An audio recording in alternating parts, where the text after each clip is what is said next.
Como parte de sua programação de cursos de cinema, o Estação Rio vai oferecer agora, no mês de junho, um curso sobre o inventivo cineasta David Lynch.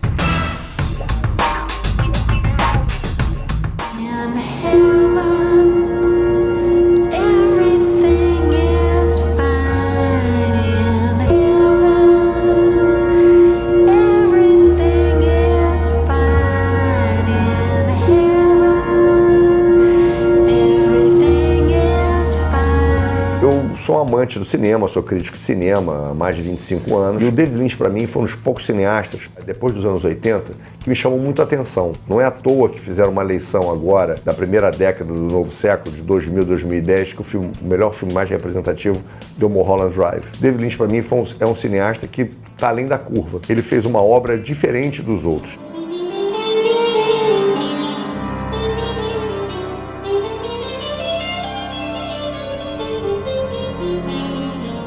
As pessoas reclamam muito do David Lynch, esse é filme de maluco, a gente não entende nada do que ele está fazendo. Isso não é uma verdade. Se você começar a analisar a partir do segundo filme, os mesmos símbolos aparecem em todos os filmes. Dando um exemplo, sempre tem uma cena ligada a cachorro. Ou é um cachorro fisicamente, ou é um latido de um cachorro, ou alguém menciona o cachorro. E sempre quando acontece isso, o personagem ele vai saber de alguma coisa que vai acontecer, como se fosse um aviso. Por exemplo, a cor azul. A cor azul representa segredo. Personagens que usam azul, cortinas azul, às vezes mencionar a palavra azul. Então eu fui anotando esses significados e fui vendo que todos eles surgiam de novo. Aí quando você anota e põe o significado daquilo e vai vendo, você compreende completamente o que está acontecendo naquele filme.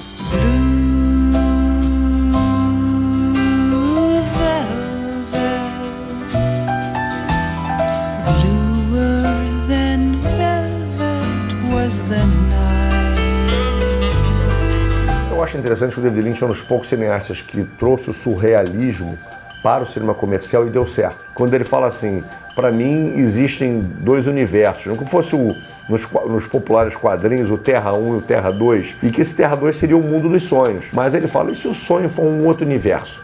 Se a gente sai do nosso corpo e vai viver uma outra realidade. E é por isso que tem o tempo todo essa coisa de personagens do outro mundo que vêm para esse mundo, e desse mundo que vão para outro mundo.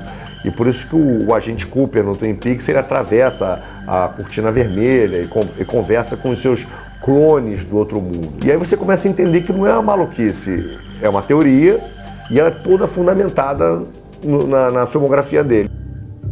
I'll see you again in 25 years. Meanwhile.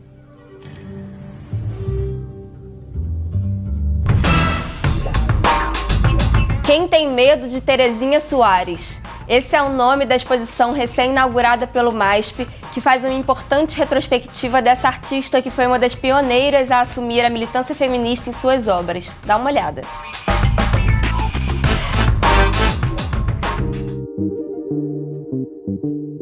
Essa exposição no MASP tem o nome de Quem tem medo de Terezinha Soares? Eu achei muito interessante, porque na época que eu fazia os trabalhos, principalmente os trabalhos sobre o sexo, sobre a liberdade feminina, são temas que naquela época a mulher não tinha direito. Não tinha direito no sexo também, de demonstrar vontade, desejo. Essa exposição inaugura o programa dedicado à sexualidade e gênero no museu. Então, a escolha das obras aqui foi centrada nisso. Na verdade, a produção da artista está bastante centrada no tema da sexualidade.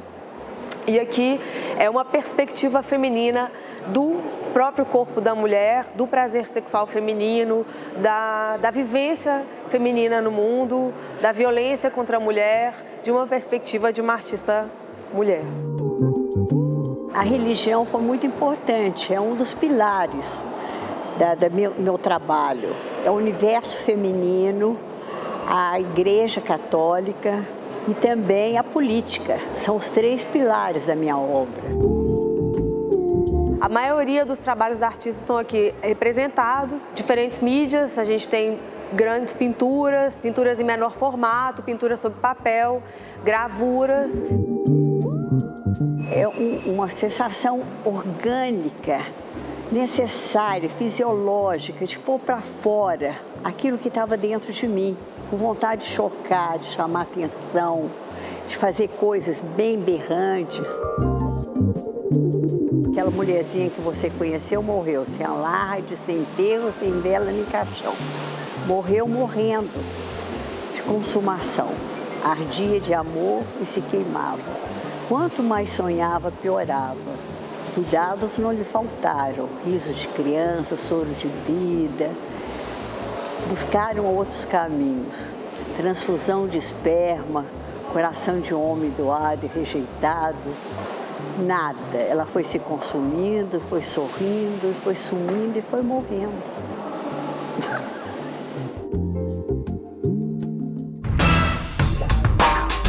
Ao publicar e analisar pela primeira vez escritos de Antônio Conselheiro, o professor Pedro Lima Vasconcelos espera conceber uma nova imagem desse que foi um dos mais importantes líderes revolucionários brasileiros.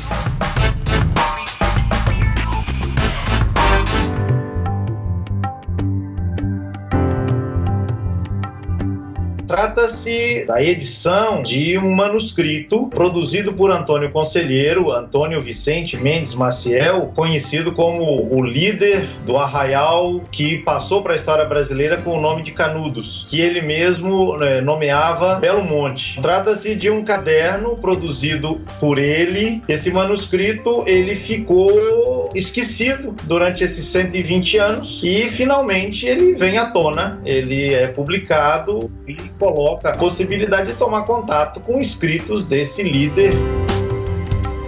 E nesse segundo volume eu proponho uma primeira abordagem desse conteúdo para iluminar ainda mais a trajetória deste arraial tão emblemático da história das lutas brasileiras, da história do povo brasileiro.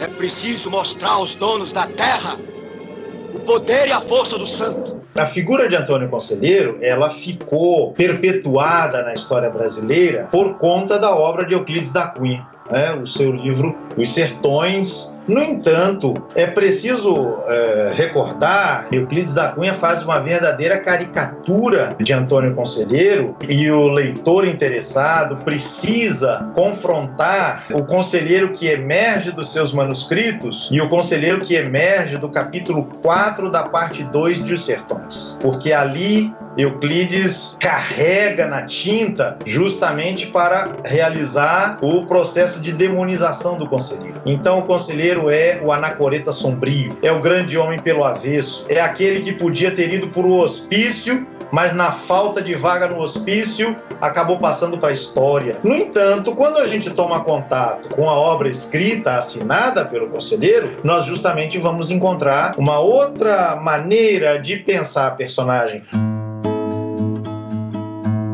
Belo Monte é uma das expressões mais autênticas da organização popular brasileira. Era um arraial que pretendia, como eu dizia, preparar a salvação após a morte, no entanto, entendendo que essa salvação não acontecia à revelia da luta cotidiana por uma situação que nós chamaríamos de maior igualdade. O problema é que, como dizia Machado de Assis, e retomava nosso saudoso Ariano Suassuna, a história brasileira tem sido repetidamente a história em que o Brasil oficial, caricato, burlesco, oficial, tacanho, retrógrado, autoritário, grosseiro, esmaga o Brasil real, o Brasil do povo, o Brasil generoso, o Brasil das pessoas confiantes e otimistas em relação ao futuro. E no Belo Monte não foi diferente. Nesse sentido, revisitar o Belo Monte a partir, não das caricaturas que foram feitas dele,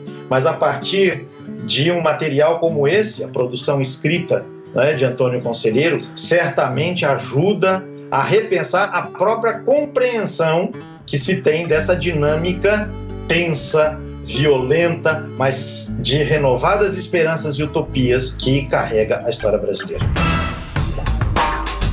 Essa semana, na parte de música da revista Curta, você confere uma entrevista com o músico francês Nicolas Krasik. Ele está lançando uma coletânea em comemoração aos 15 anos no Brasil e fará shows em São Paulo e em Brasília em junho. Confere só.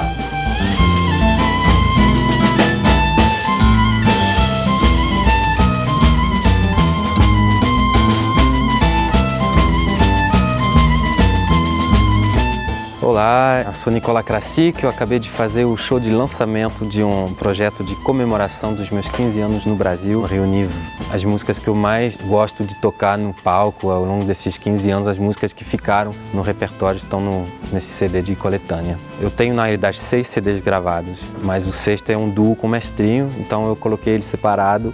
Eu coloquei os que eu chamaria de, que a gente fala de carreira solo, que não é nada solo, porque tem muita gente tocando junto, tem muita gente conspirando a favor.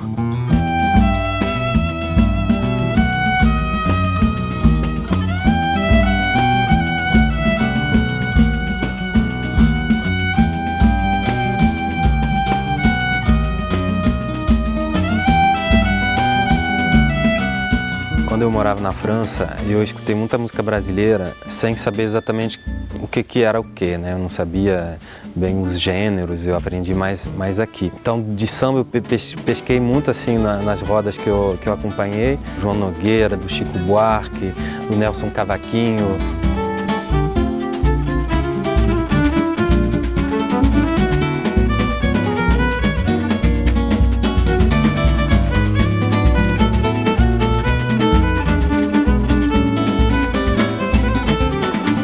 Venho da música clássica e do jazz. O jazz é uma música que, apesar de ser uma música popular, ela pode ter um lado um pouco mais cerebral e a gente pensa muito no que a gente toca, né? Então o maior desafio aqui no Brasil foi eu me adaptar a uma coisa mais natural, uma coisa mais espontânea, orgânica que o músico brasileiro tem. Eu vejo, bom, eu tenho uns exemplos, assim, pessoas que me desafiaram justamente no meu lado sério, que são o Carlos Malta, o Hamilton de Holanda e a Mandu, são as minhas referências. Quando você vê Hamilton tocando, eu já escutava ele antes de vir para cá e eu não tinha visto, né? Mas me falavam que ele pulava, que ele, sabe? Então o meu desafio foi me soltar corporalmente também para conseguir incorporar melhor os ritmos daqui, que são ligados à dança. Então acho que foi isso, perder a minha gringuitude.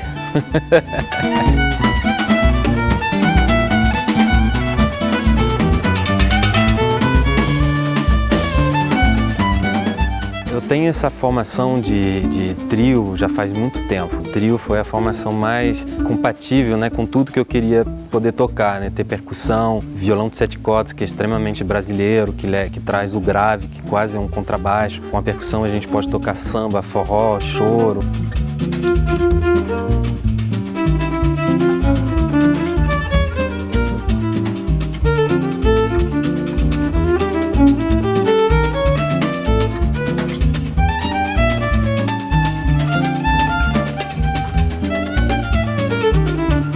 Eu sinto que eu fiz uma escolha muito certa quando eu saí da França para vir para cá, porque eu acho que o músico ele tem que estar no lugar onde tem a música que ele gosta, né? Eu estava em busca de inspiração. Eu tocava com muita gente, eu acompanhava muita gente, mas eu não tinha projeto pessoal e eu pensava na música brasileira, mas não encontrava um jeito de fazer isso entrar no meu trabalho lá. Então, foi uma escolha super certa, porque eu cheguei num país, num momento muito bom, no Rio, em 2001. Era um momento muito especial em relação à música instrumental, aqui na Lapa, onde eu aprendi tudo, fiz muito baile. Então, me vejo hoje, depois de mais de 15 anos, eu estou me sentindo, de uma forma geral, muito realizada. Assim, sempre que a gente quer mais, aprender mais, e tem objetivos lá no alto, mas no fundo, eu atingi muitos dos meus objetivos estando aqui depois de 15 anos.